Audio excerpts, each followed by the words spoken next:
level, and it's going to steal from other parts of the body. Different parts of the body will have different pH levels. By the way, we have handouts available at prevailovercancer.com, and the Learning Center down toward the bottom of that page is this handout that I'm going to be referring to. I'll look at this myself to make sure I'm covering all the information. So you can go to prevailovercancer.com and hyperbaric.plus also will have this on their website too. So you can download that and get this information. So we're talking about pH levels. And so if the body is in an acid state, it's going to create a weakened immune system. And in cancer, we're concerned about that. So we're going to do everything we can to strengthen the immune system. That acid environment on the outside of the cancer cells weakens the immune response so that the immune system cannot attack the cancer cells. The cancer cells make that acid, and it makes it difficult for the T cells and the natural killer cells to go in and get rid of that. So there's also studies showing that if a person's urine is acidic, they statistically don't do as well in their cancer treatment and their cancer survival. And it's kind of interesting. There's also a study that shows that people that when they get finished with their chemotherapy, they are not as acidic. So the tumors themselves actually make acid and makes the body acidic. So we want to monitor that. It's cheap and easy. So there's pH paper that's available, and I've got links on my website for that. But this is a pH paper that I just use a 5.5 to 8, and real simple to monitor, inexpensive, and I like to do that at least once a day in the morning if there's a more urgent, acute issue, cancer problems. Otherwise, we're doing it more like once a week. And then once a week, and also in a fasting state. So matter of fact, the title of this is going to be Morning Urine and pH, because that's it's a situation that we can repeat. So once we start eating, things are going to be different. And so, for example, today I'm fasting. I've not had anything since, gosh, it's been almost 16 hours now. And so I am definitely in a fasting state, and actually a little bit more acidic because I'm burning through my nutrients today. And so, matter of fact, calcium, magnesium, potassium, heart beating, everything. I'm burning up nutrients. So now I'm more in a tophic stage. And actually, that's where the body's going to start breaking down cells to get rid of damaged cells and use some of those nutrients. That also is an anti-cancer type situation. So that's the purpose of intermittent fasting, going about 16 to 18 hours without eating. So if you're acidic, it can actually increase the risk of several different health issues. And there's not great research showing this with, if you have osteoporosis, there's not great studies showing concerns about the body having an acidic urine, because actually, if you're in an osteoporotic state, you have actually a lot of minerals floating around because your bones are breaking down. You're releasing those minerals. And matter of fact, that's when I find that a person that does the pH saliva test and they're too alkaline, that means they probably have some bone loss. And so I've found that. I've actually caught several people with osteoporosis. They came in for other health issues. We did the saliva pH in my office. They were too alkaline. They're like a 7.6 to 8. Well, they had too many minerals floating around. So, but if you are in an acid state, your body's going to break down your bones to release those minerals so that you can do the physical activity. So we want to be careful about, not overdoing it when we're fasting. So being physically active. But health concerns can include fatigue, muscle soreness. Matter of fact, I have some issues with all these things. And so not the fatigue necessarily, but muscle soreness. I've actually found myself, I'll tell you a quick story. One day I was walking through the pharmacy, and as I was walking through the pharmacy, I noticed I was aware of my quads. Instead of just walking, I was aware that I was walking. That meant my muscles were a little bit tender. And I go, okay, I need to check something. So I went to the end of the hall, took care of business, and I came back to the office, and I did a saliva pH, and I was acidic. And so my pH was about a 6, which is actually pretty acidic. And I was fasting, so I had not had anything to eat. I had some beverages, but there were no minerals in those beverages. And so I had about 5 minutes before my next appointment. So I just sat back and I did some what I call therapeutic breathing.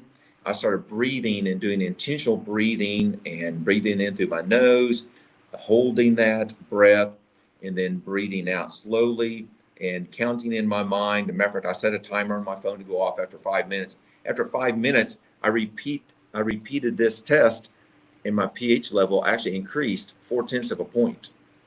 And that's actually a very significant improvement. And so the way that works is then when we breathe out carbon dioxide. That's an acid. And so breathing is a very functional way to help get rid of acid. That's part of my problem that I also have is I'm talking all day long, continuously, and have all my life. My job just been that way as a pharmacist, as a clinical nutritionist, now as a cancer coach. I talk all day to people, and I have a tendency when we talk, we're doing quick little breaths, quick little breaths, and talking again instead of relaxing, taking that deep breath and blowing out that acid. So I have to take those special breaks to help do that. And then also I have some malabsorption issues, and so I have to take some things to help me digest my food to help absorb those nutrients also. So anyway, so I actually did that breathing, and then after that appointment, I tested my pH. It was still good, and I got up and walked around. I was not aware of my legs. So fatigue, muscle tenderness. Matter of fact, the number one reason why a person sees the doctor, pain. Number 2, fatigue. If you're not absorbing nutrients, and if you're in an acid state, you're going to feel that way. So we need to evaluate that and correct for that. So I always do this test. But muscle soreness, bone density, arthritis, whether it be osteoarthritis, which we think of as the wear and tear type breakdown of the joints, but that cartilage comes from the bones. So if our bones aren't healthy, the cartilage, they're not going to grow the cartilage on the end of the bones. So we're going to have more problems with arthritis, osteoarthritis. So osteoarthritis, muscle cramps. And then also another area that I've done a lot with in the past, working with people with, if you want to pass that on, with actually some neurologic issues. So the brain is going continuously. It's burning through nutrients, just like the heart's going all the time. Well, the brain's going through nutrients. And actually, so I work with a couple of groups of counselors, and they deal with everything. They have a tendency, the group I work with, to focus on addictions, but also have anxiety and depression. And most of those people, they're low in nutrients. And some of that is they may not be absorbing the nutrients and or they're not eating correctly. So everything about our body, whether it be brain function, to energy, to muscles, to bones, it's not only what we eat, but how well we absorb it. And then there's some metabolic challenges. And so whether it's a cancer cells making acid or we're not breathing right. Matter of fact, even the breathing issue may be a genetic issue. And I've seen where there is a SNP, single nucleotide polymorphism, related to how a person breathes. And so some people take deeper breaths than others. And so that person that's not breathing deep is going to be more acidic. And so actually I haven't evaluated that SNP. It's not an easy one. So I haven't tested for that. But once again, I have a tendency not to breathe deeply most of the time. So muscle function, heart function, brain function, so many different things.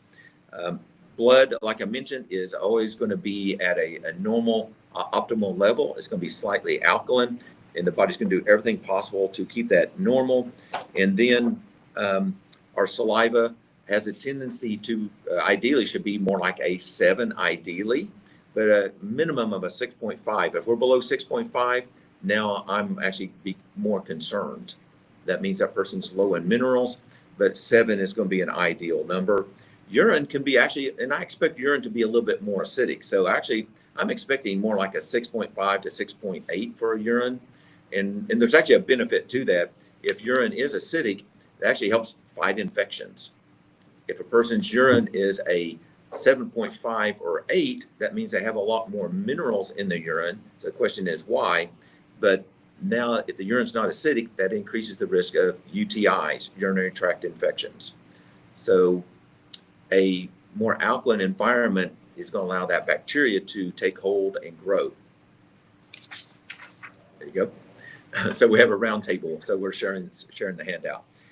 So it's important to have both of that. But if the urine is very acidic, that's actually, the urine is more like a true environmental load in the body.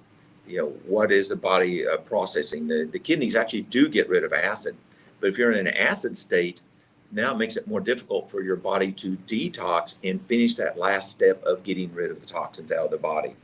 And that is one of the things. There's even one company, Metagenics, they even have a detox protein shake that's geared for that. And they used to call it ultra clear pH.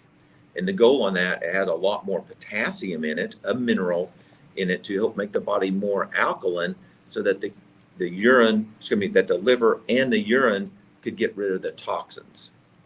So there is some science behind that. So how to test? So test strips are available. They're not expensive. So this is actually as a roll, because there's a lot of it, and you can just kind of pinch off a little bit rather, pass that around, so everybody can kind of pinch off an inch or two, and we'll do a test. Don't drink anything. So what about my coffee I just had? Well, that's okay. Well, actually, we're going to find out where you're at right now. Okay. So yes, we'll go ahead and do that. So, but matter of fact, that's a good point. I'm glad you did that. And so it's actually best to do this when it's been at least an hour since you've had anything to eat or drink. Okay. So, matter of fact, actually, the title of this test is actually morning urine. Okay. So I like to do first thing in the morning, because that's more like a reserve, what's happened overnight when you've not had anything to eat or drink. And so that's going to be a situation you can repeat every single day. Once we're up and moving around, so physical activity is going to create a little bit of activity of acid. What we eat is going to have more minerals and help get rid of the acid. So every day can definitely be a little bit different. So it's going to vary based off of our activity and what we eat. Where at night it's going to be the same type of situation. It's kind of like a blood draw. Getting a blood draw fasting is a great time to do that, because it's easy to duplicate that situation again next week or next month or next year. So anyway, so in this case, what we're going to do is actually going to spit into the spoon. Ideally, and I have to admit, sometimes I will cheat, and you should not do this. We don't know what these chemicals are. You should not put this paper in your mouth for the test strips. So spit into the spoon, get a little bit of saliva on the spoon, and then dip the paper into that, and then we'll wait about 10 seconds for that, and wait for the color change. And then on the back of the handout, I've got the colors on here, a little chart that from that.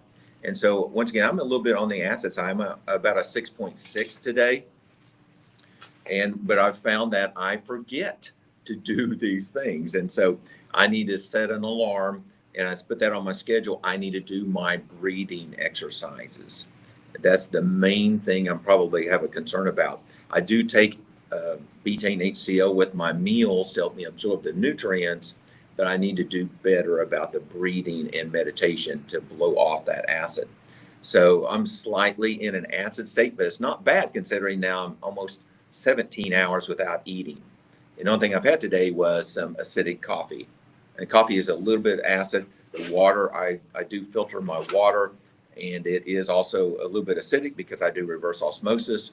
And so everybody's going to be a little bit different. So one person's a little bit acidic, and so it looks like, if I can see that correctly.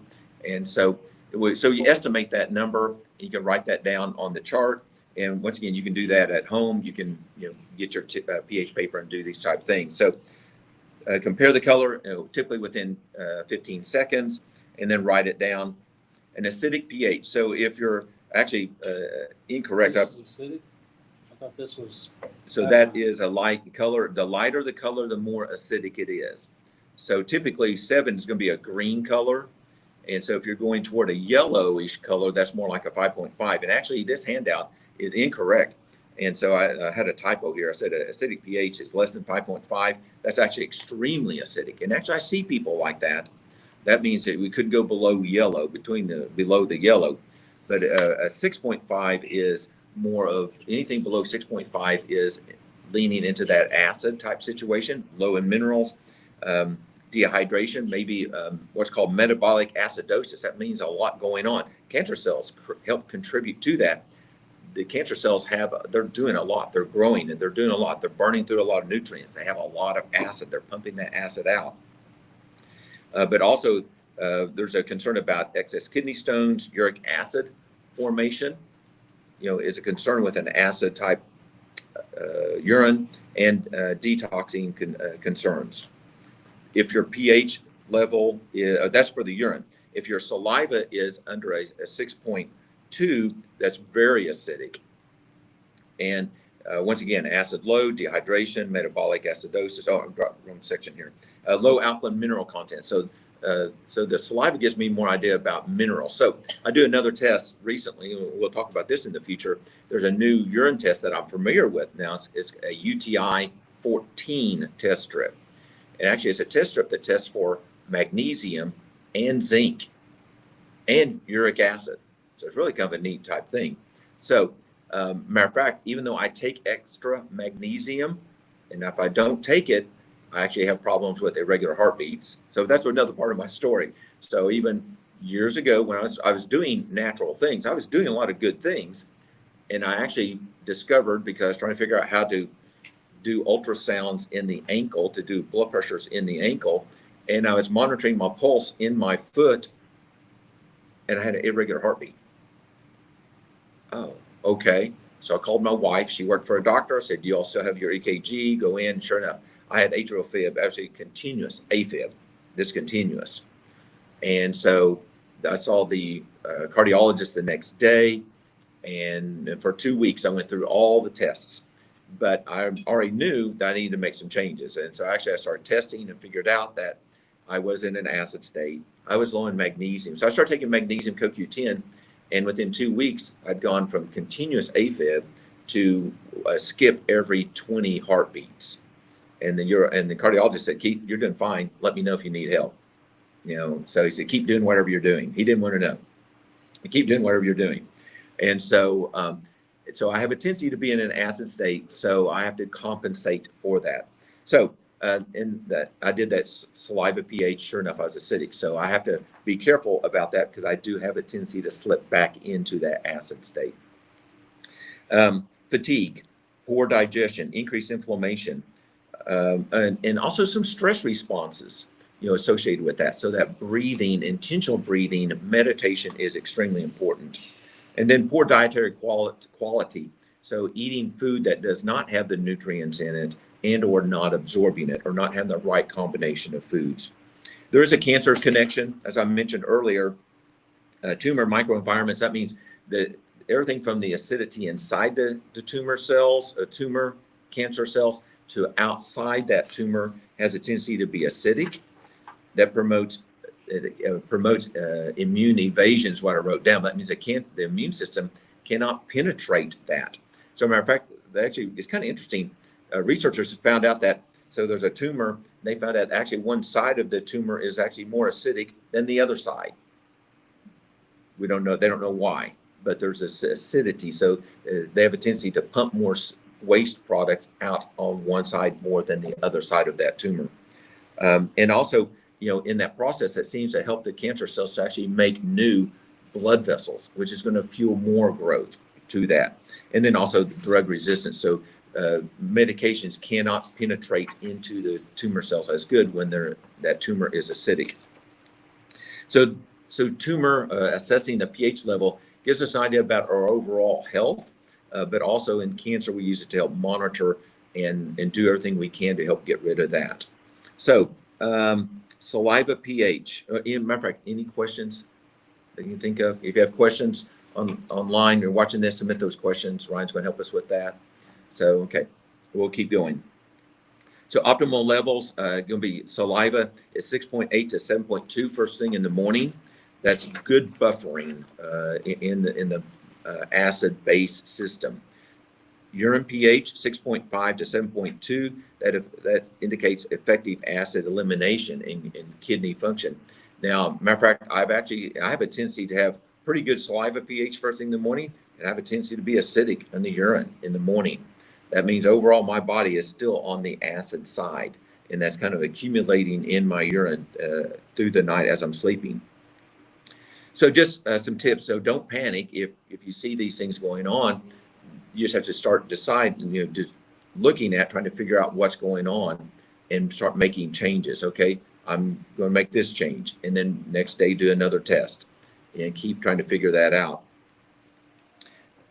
Look for patterns. You may notice that certain activities, whether it be physical activities, over exercise, could make you a little bit more acidic, or supplementing can help out, of course, and what you eat can make a difference, and or absorption of nutrients, and even some medication. So matter of fact, I'm going to pick on one thing because I come across this every single 2 or 3 people every single week that are taking what are called proton pump inhibitors. They shut down the stomach acid that helps us to absorb our food. When we shut down that acid, now the acid does not turn the food into a liquid and or break apart those two words. When we have vitamin supplement, there's calcium carbonate in that calcium. It takes acid to break the calcium from the carbonate.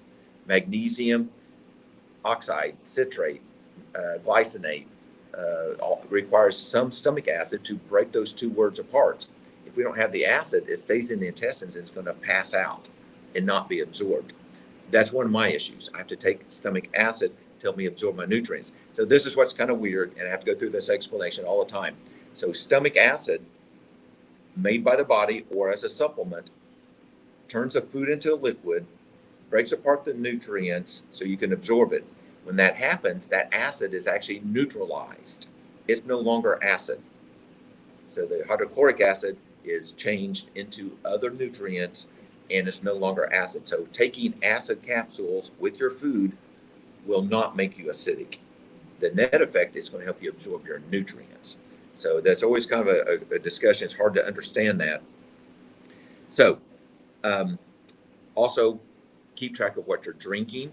And so I do have a tendency to drink a lot of coffee, and coffee is a little bit more acidic. Matter of fact, actually you have to have a special type of paper to test. You can test pH of beverages, but it needs to say that it is for water or pools, like pool. Testing a pool for pH, that would work with that.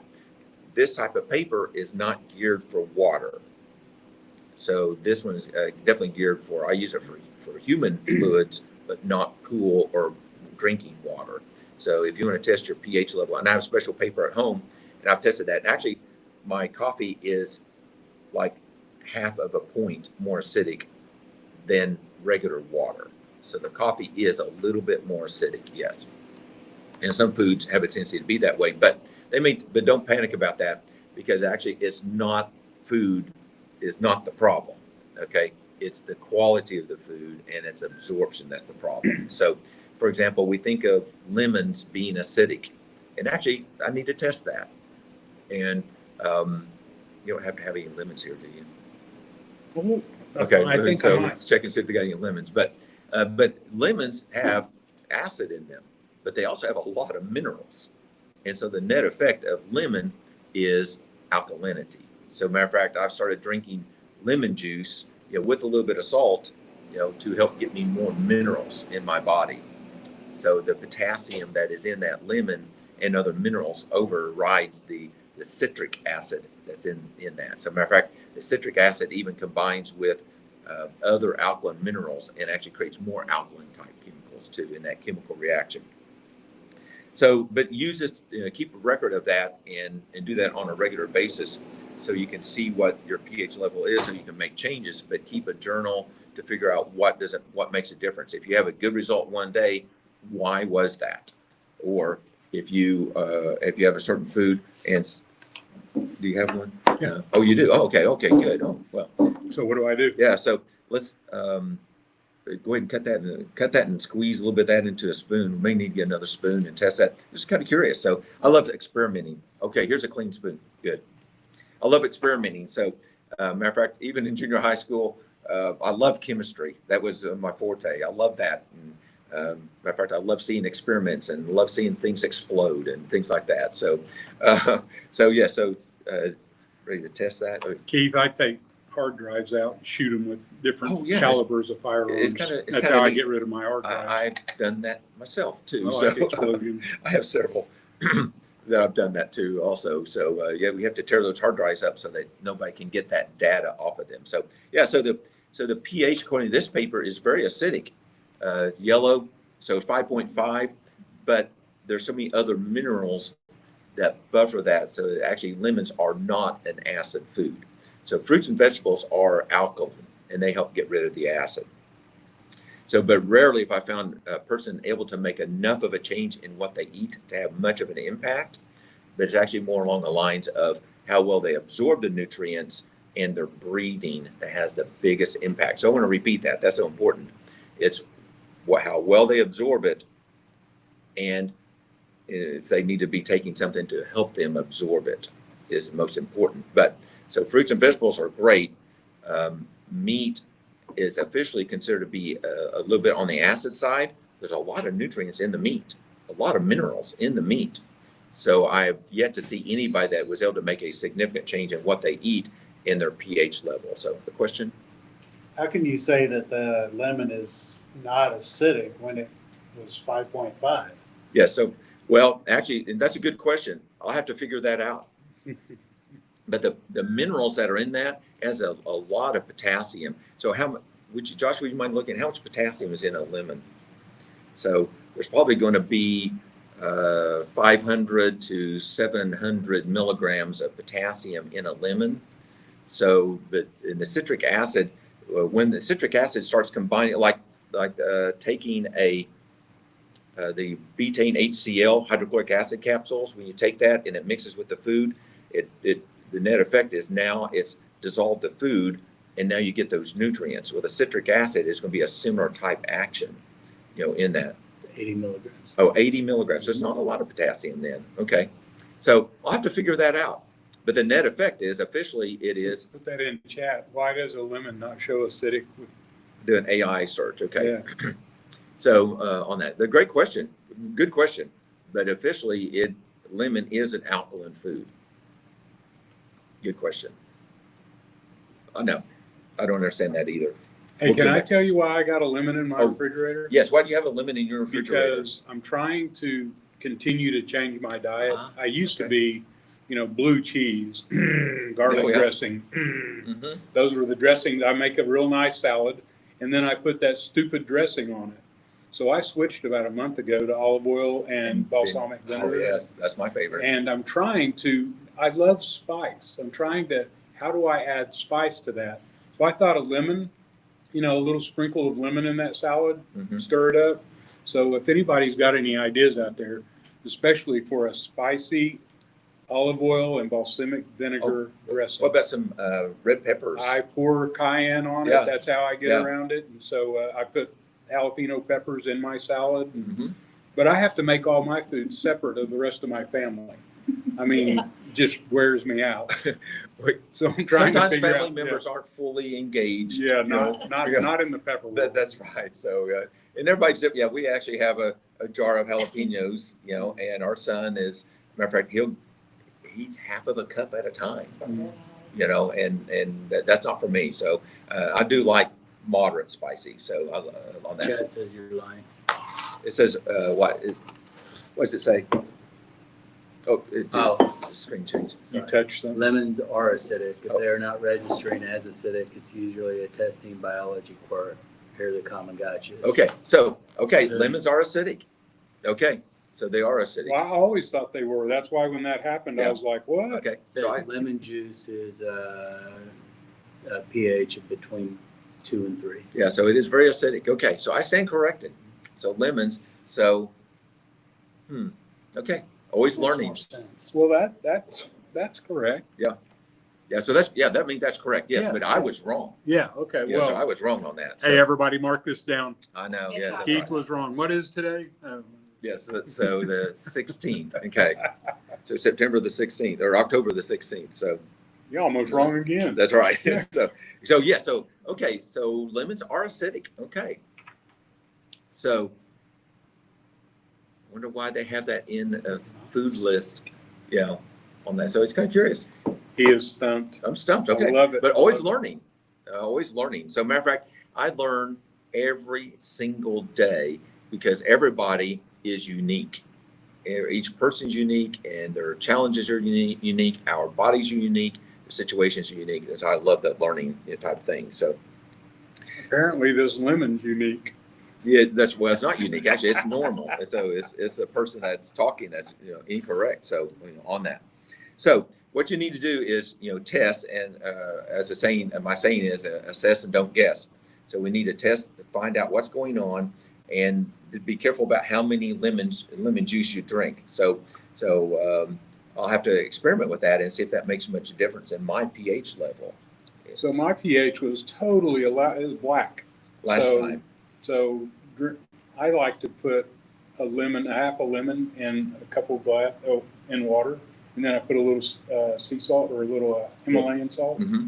And so is that a good way to naturally bring my alkalinity down? The salt will help out with the minerals. Yes. Mm-hmm. Evidently, the lemon won't.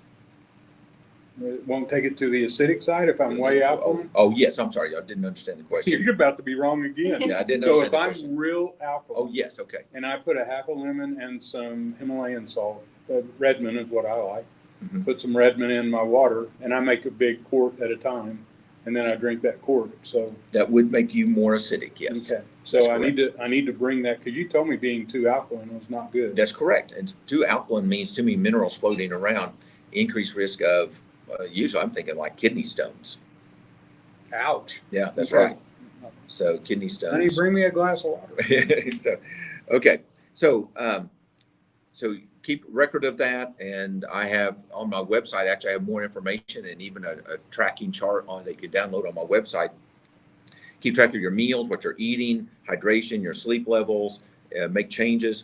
And if you are in an acid state, which actually I find that more than 3/4 of my clients are in an acid state. So we have to evaluate stomach acid and absorption of nutrients. Then, and help correct that, test again. Ensure that the nutrients and foods that you're making better choices on those things. Supplements, everything from taking betaine HCl with your meals, and or taking supplements. And the supplements can be calcium, magnesium type items, to even some people do need to be taking baking soda to get a fast change on their pH level. But we have to monitor that. Yes. What will the baking soda do? So baking soda is alkaline. And so you drink that, and you're going to drink that alkaline buffer into your body. So yes, so we have to be cautious about that. And so you have to be very careful. Keith, I talked to a lot of people about using your services. And to be quite frank, some of my older clients, I don't think they understand when I say go to Keith's website and book a session. Yes. So that's why you keep getting all these phone calls that you're calling back, because they don't know what I'm talking about. Right. And I'm telling them over the phone as well. But give us a little insight, because if we get all these numbers together and we write them down and we send them to you, I assume you have a way that I can send you an email and put attachments on there. And I say, please review. And then I'm going to set up a 15-minute. And that's going to be my, hey, do you see anything there that sticks out? And my deal is to go to the next level. You're going to give me information, and I'm going to start correcting it. I'm going to do what you tell me. I'm going to start making corrections, and then I'm going to book a session with you. Just tell people what you charge, because I think people are afraid you're $500 an hour. No. Yeah. So I get that all the time. Well, I probably can't afford all that. So just kind of break it down, that if we were to send some of this baseline information to you, and the way I explain to people is, when you correct us on our supplementation, number one, we're doing it right. I don't know how you measure how good that is. What's the cost of doing it right? Right, correct. Number two, are you going to save money on supplements that you're overexposed to, that you don't need? And again, more importantly, you're not doing it right. I want to do it right and spend my money properly on any supplementation. So give us an idea. So we do a first time deal with you. We send you some, maybe you can tell us what are the least, where is a starting line of sending some labs or some numbers, some data to you? And then what do you charge for that initial consult? You've never talked about that. Yep. I think a lot of people, they're just not going there to figure that out, but it's so beneficial. Right. Okay. Yes. So The process. So I do have a coaching page on my website, and it's got information about kind of like different packages, if you want to think of it. And so, matter of fact, first I usually start off with a free 15-minute consult, just so I can get information, answer a question or two. Sometimes it's going to be about a dose or about a quality or whatever. So we have time for, to answer a couple of questions. I like to meet people face to face, video, if at all possible, because I can see things about people sometimes. And number one, I can see if they understand what I'm talking do you about. make them stick out their tongue? I do make them stick out their tongue I often. just wanted to check. Stick out their tongue and look at their fingernails. And so I try to look at things as much as possible that we can virtually. And so we'll do that 15 minutes, it's a free appointment. Go to my website and you click on that, and name and phone number, email address, and my calendar opens up for that free 15-minute appointment. Then with that, then if we find some things that are going on, if you want to get more information or go further, I do charge by time. So a 15-minute appointment is $45. So you go online, click on that option, the 15-minute appointment, you pay the $45 US, and then my calendar opens up and schedule the appointment. And then I have 30-minute, 1 hour, and 2 hour appointments. And so then I do have another program that's getting ready to be rolled out, where I have a program that's actually in much more detail, where I have people that want to talk to me, first they have cancer, they want to talk to me every single day for many days because they've got major challenges. I have a new program that I'm rolling out for that, and it's not on my website yet. So for that, and so they're needing a lot more help when first diagnosed. So does that answer the question? Well, I'm sending I've sent 5 or 6 people to you just recently, and because they can't get their labs to you, I've taken the initiative to get their labs and send a spreadsheet. I wish they would do this, but I mean, it's a lot of work to get that done. It's a challenge. Not everybody can scan that, and so another option is actually about half of my clients actually send me a photograph or a screenshot on their phone. Okay. Send me a picture. And my phone is my office phone, and so they can send me a picture of that, and I will look at that. Thank you. and get their lab. So yes, that's another way to get that. I do have an old-fashioned fax number, and so I do receive some faxes still. How do you spell that? FAX. Not FACTS, but FAX, and facsimile.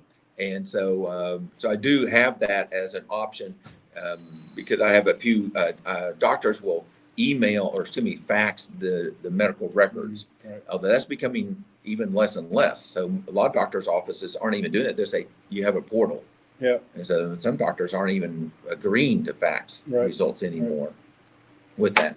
So so I charge by time, and then it just depends on what a person needs. So when you hit your site, where does that, is it under coaching? At the top, at the top there's info. I have kind of like a learning center, and then coaching and blog and podcast. So when you click coaching, it drops down and then there's the information about it. Okay. So all the different options on there. All right. Well, you got a whole bunch of questions. A bunch of questions. Okay, we better get going. Stirring it up. That's right. So a person said, "Thank you for doing this." You're welcome. Thank you for tuning in. So what do you recommend for prostate cancer, please? Well, the starting point actually is the learning center on my website. And so it's going to be the food and exercise is number one. And matter of fact, there's studies showing that people that exercise the way they're supposed to, at least 150 minutes a week, have better results than people that take chemotherapy. So exercise is extremely important. No kidding. And so, And so so food and lifestyle are extremely important. I can't make specific recommendations, on social media. It's not appropriate to do that. But a lot of foundation type things are there. If you're interested, make an appointment, and I can give you a little bit more information with that free appointment.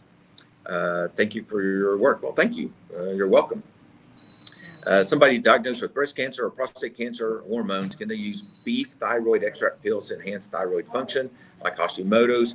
I read that as a risk because it can influence the hormones. Well, so the amount of hormones that would be in that thyroid extract that comes from cows or pigs would not be enough to have an impact on hormone-driven cancers. So, because that's a tiny little thing.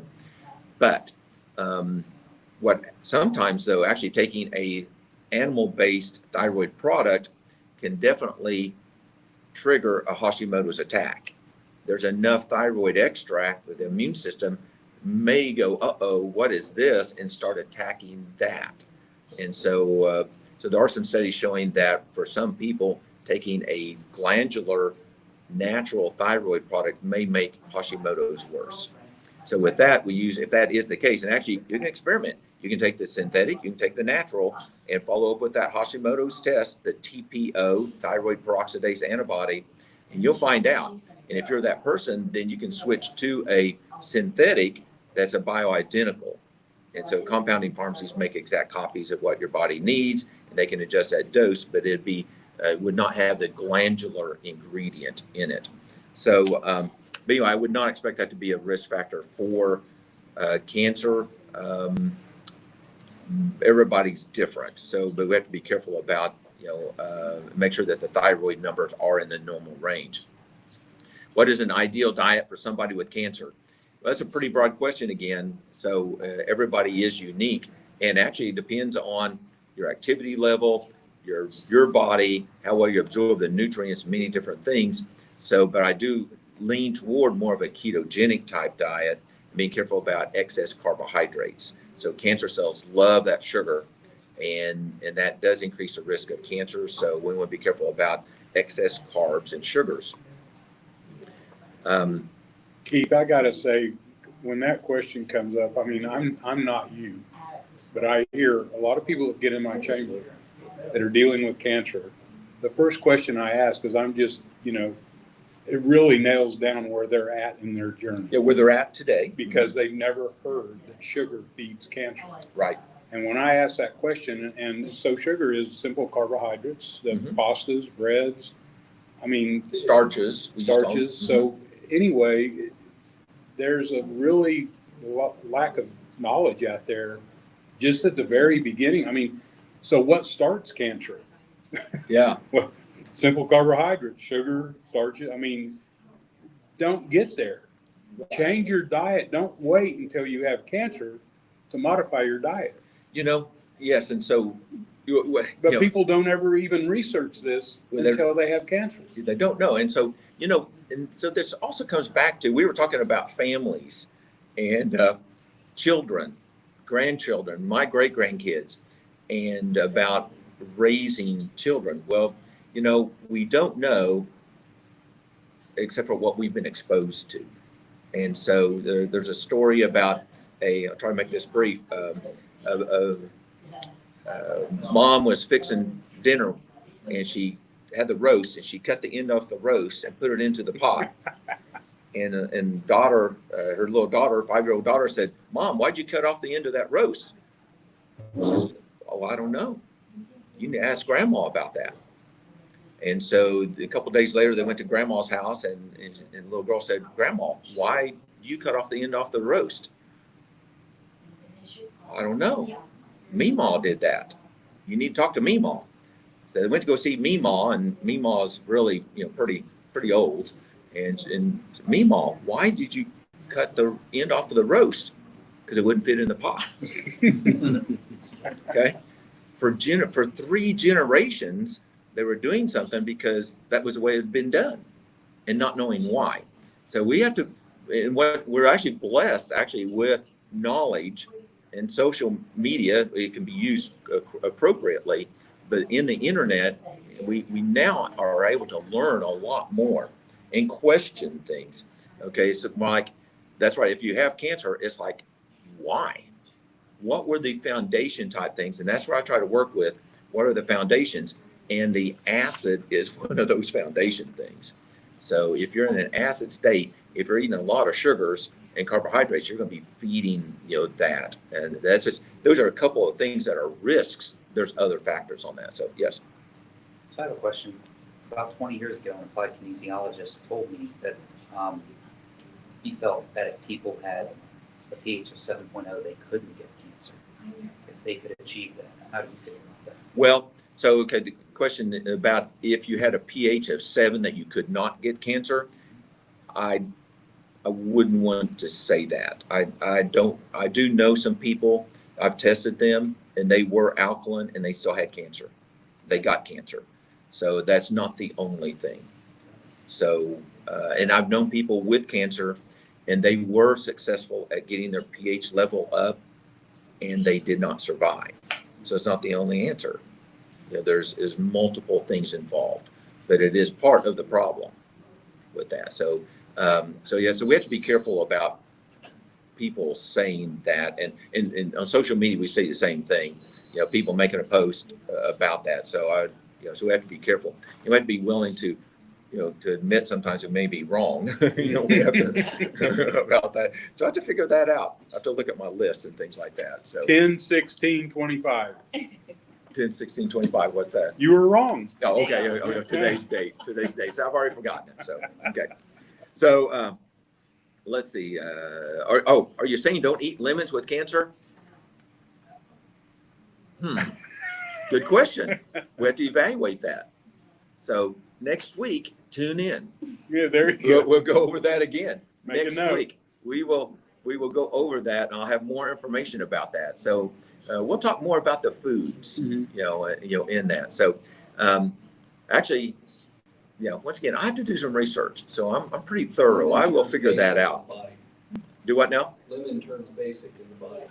Well, that's because of all the other minerals. And so that's what I've got to get a little bit of research supporting that. So Keith was hung up on the minerals, not the acidity. Yeah, so the mineral, there's so many minerals in it, but that acid. So once again, I have to make sure I'm saying the right thing. So on that, thank you.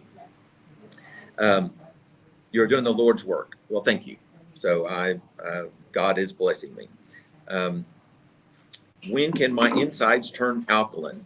So it actually is not an instant type thing. So that's where you don't become too frustrated because the current cells are not going to be functioning as good. They have to be replaced by the better environment and function better. So it could actually sometimes take months, 2 or 3 months, to see some improvements in acid alkaline base type thing. But once again, I mentioned how I would do some breathing for 5 minutes and I could see 0.4 of a point. Actually, that's a significant improvement in the pH scale because that's a logarithmic scale. And so half of a point is significant change. One of the biggest things I learned in this conversation today is exercise is better than chemo. 150 minutes a week of exercise. We should all take that. I mean, there's so many people that come in here and they go, what do I do for a preventative? I don't want to get cancer. What do I do? What do I take? Well, everybody wants to take a pill. Yes. Get your butt out there and start exercising. And I'm talking to myself. I'm the worst. And I'm flabbergasted by that comment. Yes. That's stuck in my head. Yes, so it is amazing. And then we're actually just now getting these research articles about that. Yeah. So anyway, that's what we all need to be doing. And exercising can just be walking, right? It's high intensity. You want to get into your zone. Yes. So rule of thumb is what is it? 200 minus your age. There's some calculations on your kind of like you want to go into a minimum of a fat burning zone. So if your heart rate is if a walk may not be enough. And so matter of fact, I usually recommend that person needs to exercise. If you're exercising hard enough to where it's difficult to talk to somebody, you're there. Okay. Your heart rate and your breathing is hard enough. It's difficult to carry on an easy conversation. You're in that zone. So does HIIT? And HIIT is what we go for. Yeah. Okay. So high intensity interval training, which means basically kind of like 1 minute fast and 1 minute slow, or I do stretching during that minute. 1 minute fast, 1 minute slow. Or resistance training is great. Doing a set and then taking a brief break and, stretching, moving around, setting up for the next position or whatever, changing the weights, and then doing it again. So that's actually resistance training is a form of HIIT too. You said sauna was exercising before too. Is that not? Sauna is exercise too. And yes, so sauna, your heart rate, if you do good enough of a sauna, hot enough of a temperature sauna, my heart rate gets up to 150, when I'm sauna. So yes, sauna is an exercise. So actually there are what are called myokines that muscle cells make that help decrease the inflammation in the body that fight infection.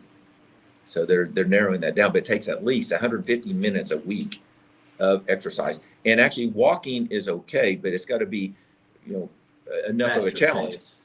Active enough. And, for some people, walking, is a challenge. And that walking, they go to the mall and they're walking, and a senior citizen, that's walking with their cane, or their walker, they're going to get out of breath. That is good.